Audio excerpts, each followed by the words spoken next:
Good day mga kapatid, welcome to Sharpen the Blade. Nakakalungkot man po na balita, pero bimigay na ho ang ating lockout cartridge. So wala na tayong lockout and wala na rin tayong dumping na feature or function ng ating Epixon Fork.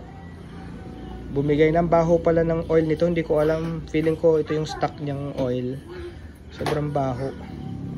And medyo may kamahalan. Nagtanong ako online, 1,500 plus yung repair. Meron daw magre-repair at merong replacement sa shop, sa Facebook group or page na 2,000 pesos.